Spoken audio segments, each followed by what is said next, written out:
సత్యం చెప్పండి ప్రేమ కలిగి. అందుకే 14వ అధ్యాయం మనకు రాయబడింది, భాషలు మాట్లాడటానికి వినియోగించుకోమాకండి, సత్యం చెప్పడానికి వినియోగించండి. సత్యం చెప్పండి. సత్యం చెప్పకుండా భయపడుతూ సంపాదించుకున్న వారు గుర్తుపట్టాల్సిన విషయం ఏంటంటే, సత్యం చెప్పినప్పుడు అన్యజనులైనా బాప్తిసం తీసుకున్న వారైనా సరే సత్యం వచ్చినప్పుడు వచ్చే భాష కావాలి, అది ప్రాముఖ్యం. సత్యం చెప్పడానికి నీకేం కావాలి? ప్రేమ ఉండాలి, దేవుడి పట్ల ప్రేమ ఉండాలి, అలాగే నీ ఇరుగు పొరుగు వారి ఎడల ప్రేమ ఉండాలి. డబ్బులు ఇచ్చి ప్రేమ తెచ్చుకోవడం కాదు, సత్యం చెప్పాలి, అది ప్రేమించటం అంటే. చాలామంది చెప్తారు, పేతురు ఆ మేడగదిలో ఏ వాక్యం చెప్పాడో అనుకుంటారు. ఏ వాక్యం చెప్పాడు? యేసుక్రీస్తు వారిని గురించి సత్యం చెప్పాడు. సత్యవాక్యం చెప్పినప్పుడు అన్య భాషలు మాట్లాడారు, వాక్శక్తి వచ్చేసింది. ఆ శక్తి ఆయనకి ఇచ్చారు. ఆయన దాని కొరకు నేను 3000 ఒక్క ప్రసంగంలో 3000 మంది నేను సంపాదించానని కాదు, ఆత్మ కార్యాలయ్యి సంఘ క్షేమాభివృద్ధి కొరకు సత్యం చెప్పినప్పుడు సంఘం మార్పు చెందింది. సత్యం అంటే యేసుక్రీస్తు వారి గురించి, యేసుక్రీస్తు వారు చూపిన మార్గం. నేను పేతురు గారు ఈ కొన్నేళ్ళు వెళ్ళి కాళ్ళకి నమస్కారం పెడుతుంటే, అయ్యా నేను నీలాంటి వాడినే, నేనేం దేవుడు కాదు అంటాడు. దేవుడు చూపించినటువంటి మార్గం, యేసుక్రీస్తు వారు చూపించినటువంటి మార్గం అది. పేతురయ్య ఎంతో కష్టపడ్డాడు ఆ సంఘానికి అంటారు. సంఘానికి ఆ మెసేజ్ ఏం మెసేజ్ చెప్పాడంటే ఆ యేసుక్రీస్తు వారు చెప్పిందే చెప్పాడు. ఈరోజు యేసుక్రీస్తు వారు చెప్పింది చెప్పాలి. అదే మా వచ్చింది మా మనుషుల్లో నుంచి. అన్యజనులైన బాప్తిసం తీసుకోకపోయినా సత్యం కొరకు నిలబడి సత్యంలో చెప్పినప్పుడు జరిగేది కార్యం. భాషల వల్ల ఉపయోగం ఏమీ లేదు. మీరు భాషలు మాట్లాడేసి లోకంలో ఉన్నటువంటివన్నీ ప్రకటించిన తర్వాత ఇప్పుడు భాషలతో మాట్లాడండి అని చెప్తే ఉపయోగం లేదు. అందరు భాషలతో మాట్లాడేసినంత మాత్రాన అదేదో దేవుడు మన దీవించేస్తాడు అనుకోవద్దు. భాషలతో మాట్లాడటం వల్ల ఉపయోగం లేదు. వరాలు ఇక్కడ 12వ అధ్యాయము, కొరింథీయులకు రాసిన మొదటి పత్రిక 12వ అధ్యాయము చివరి వచనాల్లో చెప్తున్నాడు ఆయన. 30వ వచనం చూసినట్లయితే, అందరూ భాషలతో మాట్లాడుచున్నారా? అందరూ భాషల అర్థం చెప్పుచున్నారా? చెప్పండి. అందరూ భాషలతో మాట్లాడుతున్నారా? అందరూ భాషల అర్థం చెప్తున్నారా? భాషలు మాట్లాడితే అర్థం చెప్పాలి. నువ్వు భాష మాట్లాడావో ఆ భాషకు అర్థం ఏంటి? అదే సత్యం. అది నువ్వు భాషతో మాట్లాడిన అవసరం లేదు. సత్యం ఏదైతే బైబిల్ తెలియపరుస్తుందో అది చెప్పాలి. కాబట్టి భాషల వల్ల ప్రయోజనం లేదు. భాషల వల్ల ప్రయోజనం అయితే లేదు. భాష మాట్లాడేస్తున్నానంటే నువ్వు మాట్లాడే భాష సత్యముని విని మాట్లాడుతున్నావా, అబద్ధం విని మాట్లాడుతున్నావా? సత్యం పరలోకం, అబద్ధం లోకం. ఈజీగా గుర్తుపట్టచ్చు. సత్యము పరలోకం గురించి చెప్పినప్పుడు నీకు వచ్చే భాష పరలోక భాష. భూలోకం ఆస్తులు వస్తాయి, పిల్లలు, తర్వాత ఏంటది అప్పులు తీరిపోతాయి, తర్వాత ఉద్యోగాలు వస్తాయి. ఇవన్నీ చెప్పిన తర్వాత ఇప్పుడు ప్రార్థన చేయండి, భాషలతో మాట్లాడండి అంటే అది లోకం. ఈజీగా గుర్తుపట్టచ్చు, పెద్ద కష్టమేం కాదు. ఈరోజు ఎవడు సత్యంలో నడుస్తున్నాడో ఎవడు అబద్ధంలో నడుస్తున్నాడో తెలిసిపోద్ది. ఎందుకంటే వాళ్ళే దానికి కారణమై ఉన్నారు. ఎందుకంటే అది పెరుగుతుందిగా.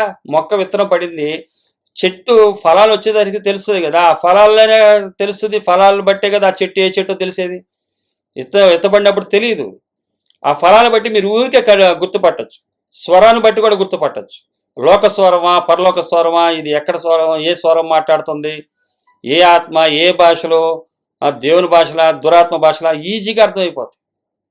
కాబట్టి ఆయన అంటున్నాడు ఇక్కడ, పౌలు గారు రాస్తూ చెప్తున్నాడు, అందరూ భాషలతో మాట్లాడుతున్నారా? అందరూ భాషల అర్థం చెప్తున్నారా? లేదు కదా. నేను ఒక సర్వోత్తమైనటువంటి మార్గం మీకు చూపిస్తా. సర్వోత్తమైనటువంటి మార్గం చూపిస్తా. భాషల సంగతి పక్కన పెట్టండి. మీరు ఆ మార్గాన్ని వెళితే నెక్స్ట్ మీరు ఏ లెవెల్లోకి వస్తారంటే ఆత్మవరాల్లో ఏది ప్రాముఖ్యమో దాన్ని చూసుకుంటారు. ముందు మీ ఏం రావాలి? ప్రేమ రావాలి. మా నాన్నగారు అంటూ ఉండేవాళ్ళు, మా నాన్నగారు 3 మాటలు చెప్పేవాళ్ళు, అరే ప్రేమ ఉండాలిరా, గతాన్ని మర్చిపోవద్దురా, దుష్టునికి, అపవాది క్రియలకి దూరంగా ఉండు. ఎందుకని? మా నాన్నగారు చెప్పే ప్రధానమైన మాట ఏంటంటే ప్రేమ ఉండాలనేవాడు. ఆయన పెద్ద ప్రసంగాలు చేయలేదు, ఊర్లు ఎక్కడికి వెళ్ళినా కూడా ఒకటే చెప్పేవాడు, ప్రేమ కలిగి ఉండు, ప్రేమ కలిగి ఉండు. అదే ఇక్కడ చెప్తున్నాడు, భాషలు వద్దు, ప్రేమ ఉంటే చాలు, ప్రేమ ద్వారా వచ్చే భాష వేరు, ప్రేమలో ఉండు అని ఈ యొక్క పౌలు గారు కొరింథీ సంఘానికి ఖచ్చితంగా తెలియజేస్తున్నాడు. కొరింథీ సంఘం అంటే ఈరోజు ఆ సంఘం మోడలే మనం. ఒక సంఘ మోడల్, సంఘ క్షేమాభివృద్ధి, మనందరం కూడా సంఘం. ఆయన చెప్తున్నటువంటి మాట 12వ అధ్యాయము, కొరింథీయులకు రాసిన మొదటి పత్రిక 12వ అధ్యాయము 31వ వచనం. కృపావరములలో శ్రేష్టమైన వాటిని ఆసక్తితో అపేక్షించుడి. శ్రేష్టమైన దాన్ని అపేక్షించుడి అంటే కృపావరాలు ఉన్నాయి కదా ఇక్కడ 12వ అధ్యాయము 7వ వచనం నుంచి 11 వరకు. ఆ కృపావరాల్లో శ్రేష్టమైనది ఒకటి ఉంది, దాన్ని అపేక్షించడి. అదేంటో ఇక్కడ మనం చూడగలం. ఏది? ఇదే కొరింథీయులకు రాసిన పత్రిక మొదటి పత్రిక 14వ అధ్యాయము 5వ వచనంలో చివరి మాట, సంఘ క్షేమాభివృద్ధి పొందు నిమిత్తము భాషలతో మాట్లాడేవాడు అర్థం చెప్పగలేకపోతే వాటికంటే ప్రవచించేవాడే శ్రేష్ఠుడు. అంటే భాషతో మాట్లాడేవాడు అర్థం చెప్పలేడు కాబట్టి ప్రవచించుటే శ్రేష్టం అన్నాడు. ప్రవచనమే శ్రేష్టము. ఇక్కడేం చెప్తున్నాడు? 12వ అధ్యాయము 31లో కృపావరములలో శ్రేష్టమైన దాన్ని అపేక్షించుడి. శ్రేష్టమైనది ఏంటి? భాషలతో మాట్లాడటం శ్రేష్టం అంటే కాదు, భాషలతో అర్థం చెప్పలేవు కదా. చెప్పనప్పుడు నువ్వేం చేయాలి? ప్రవచించేవాడే శ్రేష్ఠుడు. ప్రవచించేవాడు అంటే బోధించేవాడు. బోధించాలంటే సత్యాన్ని నేను అనుసరించి బోధించాలి. సత్యమును అనుసరించి బోధించేవాడే శ్రేష్ఠుడు. కృపావరాల్లో శ్రేష్టమైనది బోధించడం, సత్యమును బోధించడం, సత్య మార్గాన్ని వివరించడం. ఇందులోంచి వచ్చేది భాష. అన్య భాషలు వస్తాయి, అన్ని భాషలు వస్తాయి, ఆత్మీయ భాషలు వేరు. కాబట్టి మీరు ఏం చేస్తారంటే భాషలన్నీ పక్కన పెట్టండి. భాషలు మాట్లాడే అని చెప్పేసి లోకాశలు చెప్పి భాషలు మాట్లాడకండి. లోకాశలు రేపి ఇప్పుడు భాషలు మాట్లాడమంటే లోకంలో అన్నీ కనబడతాయి. బిల్డింగులు మళ్ళీ పైగా చెప్తారు, పెళ్లి అయిపోతున్నట్టు కలగనండి, తర్వాత బిల్డింగులు కట్టేస్తున్నట్టు కలగనండి, తర్వాత అమెరికా వెళ్ళిపోతున్నట్టు కలగనండి, ఇవన్నీ చెప్పేస్తారు. చెప్పేసేసి ఇప్పుడు ఆత్మతో ఆరాధించమంటే ఏం ఆరాధిస్తారు? పెళ్లి అయిపోతున్నట్టు ఆత్మలో మాట్లాడేస్తారు, తర్వాత అమెరికాలో వెళ్ళిపోతున్నట్టు, ఇతర దేశాలకు వెళ్ళిపోతున్నట్టు, తర్వాత ఉద్యోగాలు వచ్చేసినట్టు, తర్వాత రకరకాలుగా ఇవన్నీ కూడా వచ్చేసినట్టు చేసినట్టు, అన్ని అప్పులు తీరిపోయినట్టు ఇవన్నీ కళ్ళగనేసి ఆత్మతో మాట్లాడతారు. అంటే ఇది లోకాత్మ. అయ్యా మీరు అన్నీ కూడా అర్థం చెప్పలేరు, ఇవన్నీ చేయలేరు, కాబట్టి సర్వోత్తమైనటువంటి మార్గం ఒకటి చెప్తాను అంటున్నాడు. అదే అంటున్నాడు, ఇదియుగాక సర్వోత్తమైన మార్గం మీకు చూపుచున్నాను, అదే ప్రేమ. ఆ ప్రేమ ఏంటంటే కొరింథీయులకు రాసిన మొదటి పత్రిక 13వ అధ్యాయంలో మొత్తం కూడా మనకు కనబడుతుంది. చివరి వచనం చూసినట్లయితే ఈ ప్రేమల గురించి ఒకటే అబ్రివేషన్ ఇచ్చాడు ఆయన. కాగా విశ్వాసము, నిరీక్షణ, ప్రేమ, ఈ మూడును నిలుచును, వీటిలో శ్రేష్టమైనది ప్రేమయే. ప్రేమ ఉండాలి.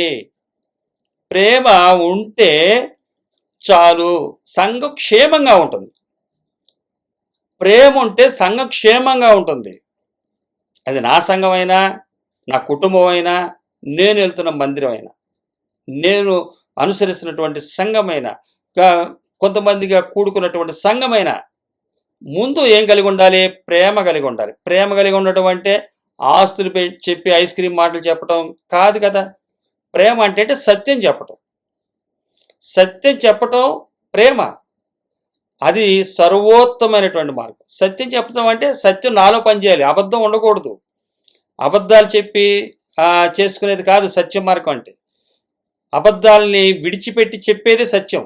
కాబట్టి అది చెప్పడానికి ముందు ప్రేమ ఉండాలి. ఆ ప్రేమ గురించినటువంటి మార్కులే ఆత్మ చూపిస్తున్నటువంటి మార్గం. ఇప్పుడు చెప్పండి, మీరు భాషలు దేనికి మాట్లాడుతున్నారు? దేనికి మాట్లాడమంటున్నారు?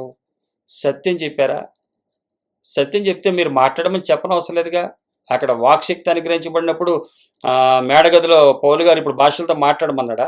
వాక్శక్తి వారికి అనుగ్రహించిన కొలది అన్య భాషల్లో మాట్లాడారు. అలాగే 10వ అధ్యాయము 44 దగ్గర నుంచి కూడా చూసినట్లయితే అక్కడ కూడా కనబడుతుందిగా, అన్యజనులు ఆయన మాటల ద్వారా, ఏ మాటలో?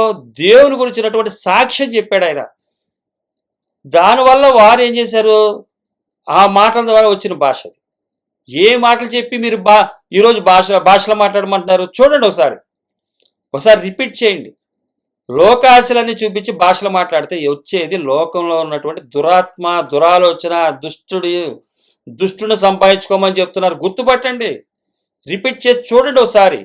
వారు చెప్పింది ఏంటి, తర్వాత పొందుకోమంటుంది ఏంటి, పొందుకుంటుంది ఏంటి. ఏ సంఘమైనా సరే, ఎవరైనా సరే, ఇక్కడ ఇదిగో మీ దేవుడు అని కార్యక్రమం దేవుడిచ్చింది వివరంగా చెప్పమని. ఎవరికి భయపడాల్సిన పని లేదు. అబద్ధంగా వెళ్ళిపోతున్నారు, అబద్ధాన్ని ఆరాధిస్తున్నారు, యేసుక్రీస్తు వారిని బయటికి పంపించేశారు. మొదట ఆత్మానుసారంగా ఆరాధన మొదలుపెట్టి తర్వాత శరీరానుసారంగా పరిపూర్ణులైపోతున్నటువంటి సమాజంలో ఉన్నాం మనం. కనిపెట్టాల్సిందే. ఏ సంఘమైనా ఈ సంఘమని ఆ సంఘం అని లేదు. ప్రతి సంఘం కూడా బయటికి వెళ్ళిపోతుంది. సంఘంలో యేసుక్రీస్తు ఉంటున్నా కాపరే మెయిన్ అయిపోతున్నారు. కాపరే మెయిన్. ఆయన ఏం చెప్తే అదే. యేసుక్రీస్తు వారి వాక్యాన్ని బైబిల్ని బయటకు పంపించేశారు. అందుకనే బైబిల్నే మనం బైబిల్నే మనం అనుసరించాలి. బైబిల్ చెప్పింది ఏంటి అన్నది మనం చూడాలి. ఏ పాస్టర్ చెప్పినా ఎవరు చెప్పినా అందులో ఉందా లేదా, దాన్ని బేస్ చేసుకుని చెప్తున్నారా లేదా. చాలామంది చెబుతున్నట్టుగా కనబడతారు కానీ అందులో చెప్పట్లా. అందుకని ఈరోజు చెప్పబడుతున్న మాటలు అన్నీ ఇందులో ఉన్నాయా లేవా, 1కి 10 సార్లు మీరు ప్రతి రిఫరెన్స్ ఇస్తున్నా ఒకసారి మీకు కూడా మీరు పరిశీలించండి. మొదట అబద్ధధనాన్ని వదిలేయటం నేర్చుకుంటే ఈ సత్యమైనటువంటి మార్గాన్ని మీరు కొనుక్కుంటున్న వారు అవుతారు. సత్యాన్ని కొంటున్నవారు అవుతారు. అబద్ధధనాన్ని విడిచిపెడుతున్న కొద్దీ సత్యాన్ని మీరు సంపాదించుకునేవారు అవుతారు. ఇది దేవుడు వాక్యం చెప్పేది. మీరు అబద్ధధనాన్ని సంపాదించుకుంటున్న కొద్దీ సత్యానికి దూరం అయిపోతారు. మా చిన్నప్పుడు చెప్పేవాళ్ళు పెద్ద గోడ కట్టుకున్నారు మీ పాపాల ద్వారాని. మనం అనుకునేవాళ్ళం సినిమాలకి వెళ్ళటం పాపమేమో, మత్తు పదార్థాలు పాపమేమో, ఇవి అనుకున్నాం. అవి వాస్తవమే. కానీ అంతకన్నా పెద్ద పాపం ఏంటంటే డబ్బు, అబద్ధధనం, లోభత్వం. ఇదే పెద్ద గోడ. దేవునికి మనకి మధ్యలో గోడ ఏర్పడిపోద్ది. కాబట్టి సత్యం అర్థం అవ్వాలంటే ఆ గోడను కూల్చుకుంటూ వెళ్ళాలి, అబద్ధధనాన్ని వదిలేసుకుంటూ వెళ్ళాలి. అప్పుడు కానీ సత్యం అర్థం కాదు. అప్పుడు కానీ ఆయన చెప్పడు. ఆయన తప్పనిసరిగా వదిలి వస్తేనే చెప్తాడు. ఆయన వదలకుండా ఇంకా సంపాదించుకున్న కొద్దీ దూరం చేసుకుంటున్నట్టే యేసుక్రీస్తు వారిని. కాబట్టి అటువంటి వారు చెప్పేది ఏంటంటే భాషలు. ఏ భాషలు? లోక భాషలు కాదు మనం మాట్లాడటానికి వచ్చింది. ఆత్మీయ భాషలు వేరు. సత్యము విన్నప్పుడు వచ్చే భాష వేరు. సత్యమును అంగీకరించినప్పుడు వచ్చే భాషలు వేరు. అవన్నీ మీకు సాక్ష్యంతో చూపించా. వాక్శక్తి పేతురు గారు చెప్తే రాలేదు అక్కడ. వాక్కు ఆయన చెప్పిన తర్వాత వచ్చింది. మీరు భాషలతో మాట్లాడమనలేదు ఆయన, అదే వచ్చింది. ఎందుకని వాక్కు ఇచ్చినప్పుడు వాక్ శక్తి పనిచేస్తుంది. ఏ వాక్ ఇచ్చావో చూడాలి. ఏ వాక్కు చెప్పి మిమ్మల్ని భాషలు మాట్లాడమంటున్నారు చూడండి. భాషలతో మాట్లాడేస్తున్నా కాదు. ఏ వాక్కు చెప్పిన తర్వాత లోకం చెప్పినాక పరలోకం చెప్పినాక మీరు మాట్లాడేది. పరలోకం చెప్పిన తర్వాత మాట్లాడే భాషే ఆయనకు కావాలి. అయినా భాషలతో పనే ఉంది. మీరు అర్థం చెప్పలేనప్పుడు భాషలు అవసరం లేదు. ప్రేమ కలిగి ఉండండి. సర్వోత్తమైనటువంటి మార్గం చూపిస్తున్నాను అదే అని చెప్తున్నాడు ఇక్కడ ఈ యొక్క పౌలు గారు. చాలా చక్కగా పరిశుద్ధాత్మ దేవుడు ఆయన ద్వారా మనకి మాటలు తెలియపరుస్తున్నాడు. ఇంత చక్కని సందేశాన్ని దేవుడు తన కనికరం చొప్పున మనకిస్తున్నప్పుడు భాషలు, లోకాశలు పెట్టుకుని లోక భాషలు మాట్లాడితే లోకాన్నే సంపాదించుకుంటాం. తర్వాత ఆత్మ రక్షించబడదు. నీకు ఏ భాష కావాలో అది బైబిల్ చెప్తుంది. ఈ 14వ అధ్యాయం మొత్తం కూడా భాషల గురించి ఉన్నటువంటి భాషతో మీరేం చేస్తున్నారంటే దేవునికి దూరం అయిపోతున్నారు అనే వివరణ ఇందులో ఉంది. మీరు 10,000 భాషలతో మాట్లాడటం కన్నా 4 మనస్ఫూర్తిగా ప్రేమ కలిగి 5 మాటలు చెప్పండి చాలు. సత్యమైన మాటలు 5 చెప్పండి చాలు. 10,000 మాటలు చెప్పి కంగారు చేసుకుని అటు తిరిగి అరిసేసి దానికోసం రకరకాల వేషాలు వేసి రకరకాలైనటువంటి ఆలోచనలతోటి 10,000 మాటలు వద్దు. సత్యముల గురించి 5 మాటలు చెప్పండి. అప్పుడు వచ్చే భాషే వేరు. అది పరలోక రాజ్యం భాష. అది పరలోకంలోకి మనకి కనెక్ట్ అవుతుంది. దేవునితో మాట్లాడుతున్నాడు, భాషలతో మాట్లాడేవాడు అంటే దేవుని వాక్యం ఉంటే దేవుడితో మాట్లాడతాడు. లోకం మాటలు వింటే లోకంతో మాట్లాడాడు. ఆయన ఇక్కడ రాయబడుతుంది 2వ వచనం 14వ వచనం చూసినట్లయితే, ఎందుకనగా భాషతో మాట్లాడువాడు మనుషులతో కాదు దేవునితో మాట్లాడుచున్నాడు. మనుషుడెవడను గ్రహింపడు గాని వాడు ఆత్మ వలన మర్మములను పలుకుచున్నాడు. ఇది భాష వాక్శక్తి వచ్చినప్పుడు వాళ్ళు ఏం చేస్తున్నారు? దేవునితో మాట్లాడుతున్నారు. వాక్శక్తి వచ్చినప్పుడు ఆ దేవునికి ఆయనతో కనెక్షన్ ఉంటుంది. అది పబ్లిక్గా ప్రవచించాలి, అంటే సత్యమును చెప్పాలి. అప్పుడు వచ్చే భాషే ఇది. కానీ ఇక్కడ చెప్పబడుతుంది ఏంటంటే మనుషుడు ఎవడని గ్రహింపడు కానీ వాడు ఆత్మ వలన మర్మమును పలుకుచున్నాడు. అంటే దేవుడు చెప్పినటువంటి వాక్కు సత్యవాక్కుకి మర్మాలు తెలియపరుస్తున్నాడు. కానీ అదే లోకంలో మాట్లాడుతున్నప్పుడు ఏమవుతుందంటే అది వాడికే ఉపయోగం, ఆ ఒక వ్యక్తికే ఉపయోగం. అంటే దేవునితో కనెక్షన్ కలిగి ఉన్నాడే కానీ ఆయన వల్ల ఆయన పొరుగు అని ప్రేమించట్లేదు. అంటే 10 మందిలో భాషలతో మాట్లాడేస్తున్నానని చెప్పేసి అనుకుంటున్నాడే కానీ దేవునితో సత్సంబంధం కలిగి లేడు. పొరుగువానికి ఈ భాష ఏ విధంగా అర్థం కాదు కదా. అర్థం చెప్పేవాడు ఉంటే పోనీ సత్యం చెప్తుంది ఆత్మ, అయితే దురాత్మ అయితే అది చెప్తుంది. కానీ ఇక్కడ దేవుని ఆత్మ దురాత్మ తెలియాలంటే అర్థం చెప్పేవాడు ఉండాలి. అర్థం చెప్పేవాడు లేనప్పుడు ఎందుకు భాష? అసలు భాష ఎందుకు? ఏ భాష కావాలి? అవతల వాడు రక్షించబడాలంటే రక్షించబడే భాష ఉంది.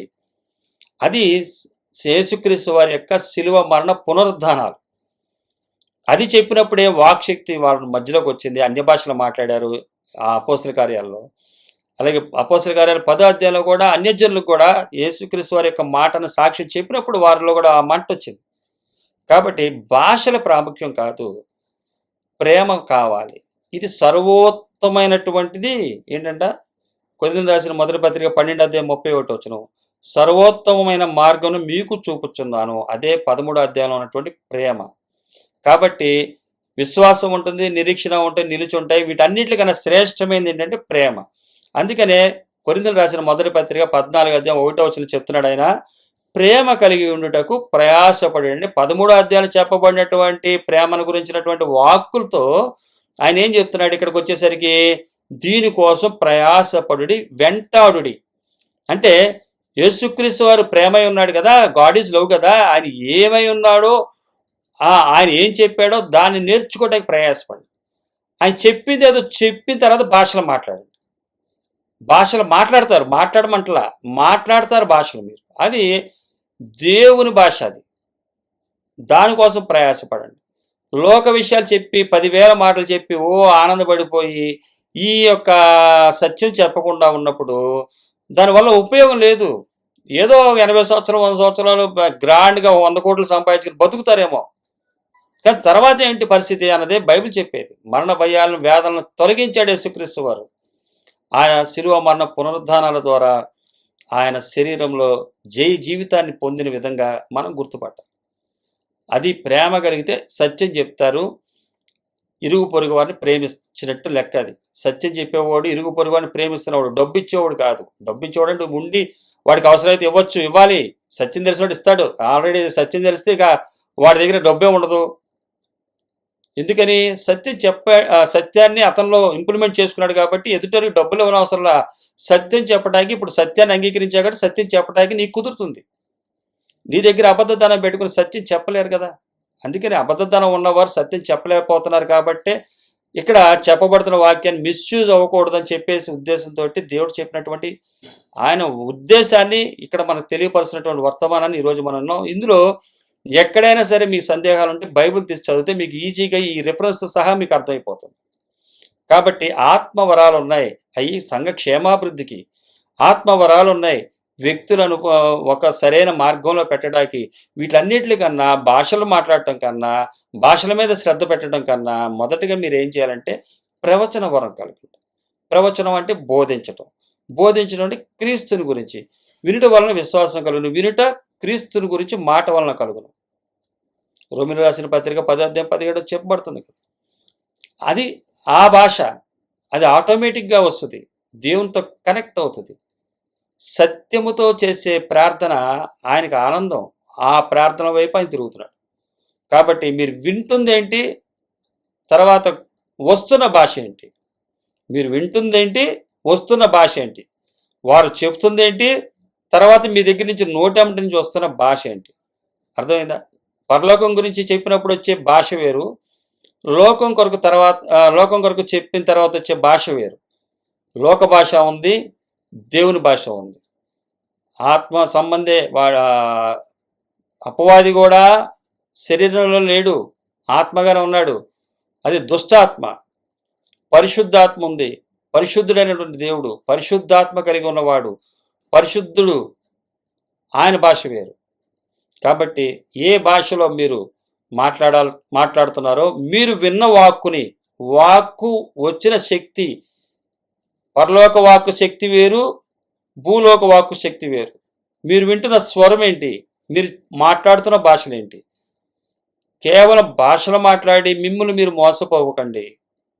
అది ఏ భాషో గ్రహించి మీరు పరలోక భాష మాట్లాడినట్టయితే ప్రేమ చూపిస్తారు, లోక భాష అయితే మీరు సంపాదించుకుంటారు అనే వర్తమానం తెలియజేస్తుంది. కాబట్టి మనం మాట్లాడే భాష ఏంటి, మాట్లాడాల్సిన భాష ఏంటి, అసలు వరాలేంటి, వరాల్లో ప్రాముఖ్యమైనది ఏంటి మనం ఈరోజు విన్నాం.